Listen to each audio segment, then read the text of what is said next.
বন্ধুরা, আজকে আমি ব্লগটা শুরু করতে যাচ্ছি বেলা 11টা থেকে। এই 11টা থেকে রাত্রি পর্যন্ত আজকে ব্লগটা আমি দেবো। কি কি থাকছে এই ব্লগে আপনারা সবাই দেখে নেবেন। প্রথমে আমি ঠাকুরের জন্য আমার গাছের থেকে ফুল তুলে নেব। সেই ফুলগুলো তুলে আমি ঠাকুরের জন্য সেবায় দেব। তাহলে বন্ধুরা আপনারা দেখতে থাকুন।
ফুলগুলো আমার তোলা হয়ে গেছে। এই যে বন্ধুরা, আমার গাছের ফুল সব তোলা হয়ে গেল। এবার আমি তুলসী পাতা তুলতে যাব। দেখুন বন্ধুরা, আমাদের এখানে কত তুলসী গাছ হয়েছে, পুরো তুলসী গাছের বাগান হয়ে গেছে, বুঝেছেন? তুলসী গাছের বাগান একদম। আমি এই তুলসী গাছ থেকেই তুলসী পাতা তুলে নেব। প্রথমে আমি কৃষ্ণ নাম নিয়ে নিচ্ছি। হরে কৃষ্ণ কৃষ্ণ কৃষ্ণ হরে হরে, হরে রাম রাম রাম হরে হরে। তারপরে আমি তুলসী পাতা তুলে নিচ্ছি। আমি তুলসী পাতা দিয়ে আমার গোবিন্দের সেবায় লাগাই। এগুলো জলের মধ্যে আমি ভিজিয়ে রাখি, আমার 2-4 দিন হয়ে যায়। তুলসী পাতা তো রাধাকৃষ্ণের প্রত্যেকটা কাজেই লাগে।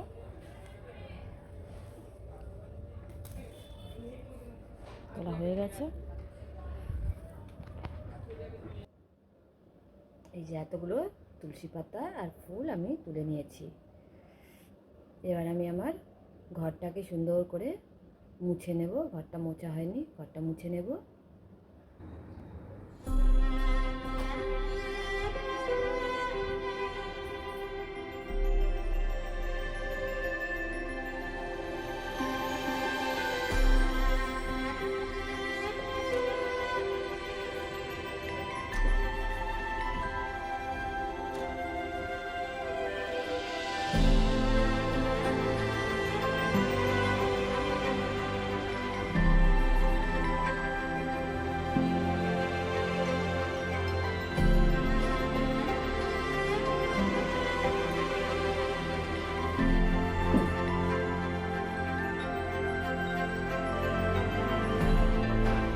বন্ধুরা, আমার স্নান হয়ে গেছে। এবার আমি আমার ঠাকুরের সেবা দিয়ে নেব। আমি পুরো ঠাকুরের সেবার ভিডিওটা আমি দিতে পারবো না, কারণ অনেক বড় ভিডিও হয়ে যাবে। এই যে দেখুন, আমার সব ঠাকুর, এই ভগবান, এদেরকে এখন আমি সেবা দেব, স্নান করাবো। কোনো একদিন আপনাদের সামনে পুরো আমি ঠাকুরকে কীভাবে সেবা দিই সেটা আপনাদের সামনে ভিডিওর মাধ্যমে তুলে ধরব। দেখুন বন্ধুরা, আমার পুজো দেওয়া হয়ে গেছে, ঠাকুরগুলোকে সাজিয়েছি, কত সুন্দর লাগছে দেখতে। আমার গোপুসোনাকে সামনে থেকে দেখুন কত সুন্দর লাগছে, তাই না? সাজিয়ে গুজিয়ে একদম সত্যিকারের রাজার সোনার মতো লাগছে, রাজার সোনা।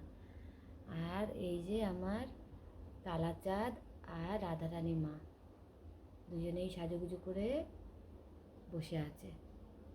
এখানে আমার আর এক রাধারানী মা আর আমার গোবিন্দ বসে আছে। ওখানে আমার সিয়া, রাম, লক্ষ্মণ আর হচ্ছে হনুমান দাদা বসে আছে। এখানে নিচে আমার গুরুদেব, আমার গনু সোনা বসে আছে, এই আমার লক্ষ্মী সোনা বসে আছে, মা লক্ষ্মী, এই আমার মা তারার চরণ, আর এই হচ্ছে আমার বাবা লোকনাথ, বাবা তারকনাথ। সকলকে সেবা দেওয়া হয়ে গেছে।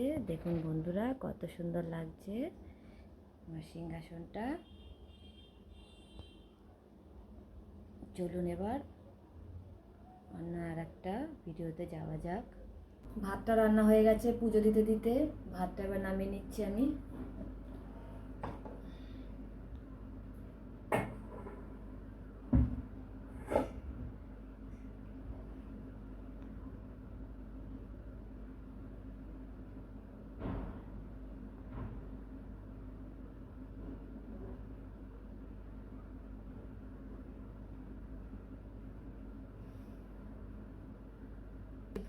এখানে বসে বসে দুটো বিক্কু খেলো। এখন ও কী করছে দেখুন, বসে বসে আমাদের এই সাহেবকে আমি এনেছিলাম একদম ছোট্টবেলায় একটা রাস্তার ধার থেকে। ওর কানে এই যে এই জায়গাটায় কানটায় ঘা হয়েছিল সাংঘাতিক, কানটা একদম পচে গেছিলো। এই কানটা এনে ওকে আমি মলম টলম দিয়ে ওষুধ লাগিয়ে ওকে আমি সুস্থ করে দিয়েছি। তারপর আমি আমাদের ঘরেতেই রেখে দিয়েছি ওকে।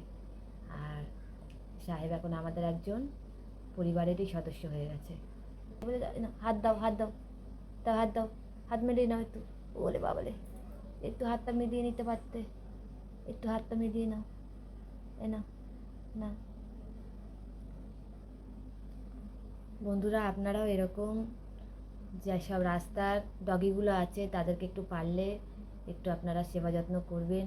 ওদের তো কেউ সেবা করার নেই আমরা ছাড়া, একটু পারলে ওদেরকে যত্ন করবেন। আমি যথাসাধ্য মতন চেষ্টা করি এইসব ডগিগুলোকে একটুখানি ভালো রাখার চেষ্টা করি। আমার বাড়িতে আরও অনেক ডগি আছে, তাদেরকে আমি ছোটোর থেকে। রাত্রিবেলা আমরা সবাই মিলে খেতে বসেছি ডিনারে আমার ছেলেকে খেতে দিয়েছি, ছোটো ছেলেকে ভাত খাচ্ছে। আর ভাতের মধ্যে আমি এখন দেবো আমাদের চিকেন রান্না করেছি, স্পেশাল চিকেন। আমার হাজব্যান্ড ও আলু ভাজা আর ইসে পেঁয়াজি দিয়ে খাচ্ছে প্রথমে। এবার মাংসটা দেবে তো, মাংসটা, হ্যাঁ মাংসটা খেয়ে দেখে বলবি কিরম হয়েছে। হ্যাঁ, খারাপই হবে, খারাপই করবে। হ্যাঁ, এটা হচ্ছে চিকেন দিয়ে ফুলকপি, একটা নতুনত্ব রেসিপি একদম। এটা আবার কি রেসিপি করেছো? চিকেন দিয়ে ফুলকপি? খেয়ে একবার বলে দেখ তো কিরকম হয়েছে। না তোমাকে দেবো?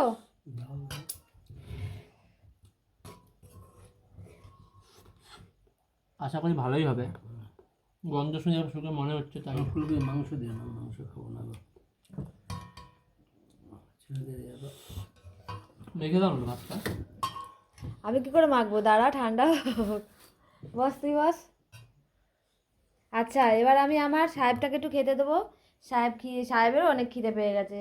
সাহেবকে না খেতে দিয়ে তো আর আমি খেতে পারি না। আমার সাহেববাবু কি সুন্দর বসে আছে দেখো। সাহেবের ভাতটা আমি মেখে নিই। একটু পাখা চালাম, একটু গরম। কী গো কেমন হয়েছে চিকেনটা? মাংসটা খুব ফুলকপি দিয়ে এত সুন্দর হয়েছে যে ভাবা যায় না, অসাধারণ হয়েছে। বন্ধুরা সারাদিন তো আমরা চারজনে মিলে একসাথে এইভাবে খাওয়ার সুযোগ পাই না, সবাই সবার কাজে থাকে। তাই রাত্রিবেলাটাই আমরা সবাই মিলে একসাথে ডিনার করি। এতদিন যে রেসিপিগুলো খেলাম এটা সত্যি অনেক ইউনিক রেসিপি লাগলো এতদিনের মধ্যে। বাহ, একদম একটু অথেন্টিক টাইপের একদম একটা রেসিপি আজকে করেছি, একদম আনকমন ফুলকপি দিয়ে চিকেন। আপনারা কেউ খেয়েছেন কি না একদিন এখন বলবেন, ঠিক আছে try করে বন্ধুরা? দেখবেন, বাড়িতে আশা করি সবার ভালো লাগবে রেসিপিটা। ঠিক আছে বন্ধুরা, আমরা এবার সবাই খেয়ে নিচ্ছি। আর আজকের মতন গুড নাইট, আবার দেখা হচ্ছে নেক্সট ডেতে। টাটা করে দাও।